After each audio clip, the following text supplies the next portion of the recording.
This guide will help you enable audio desync in Baldur's Gate 3, allowing you to adjust the audio settings for a better gaming experience.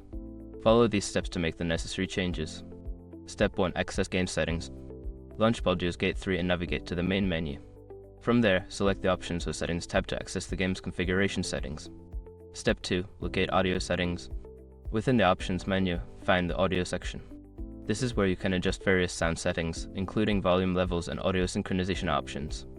Step 3. Adjust audio sync. Look for an option labeled Audio Sync where similar. If available, toggle this setting to enable audio desync. This may help in aligning the audio with the gameplay visuals. Step 4. Test the changes. After enabling audio desync, return to the game and test it out. Play a scene or dialogue to see if the audio is now better aligned with the visuals. Step 5. Fine-tune settings. If the audio is still not satisfactory, revisit the audio settings. You may need to adjust other related settings such as latency or volume levels to achieve the desired effect. By following these steps, you should be able to enable and adjust audio desync in Baldur's Gate 3. Enjoy your enhanced gaming experience.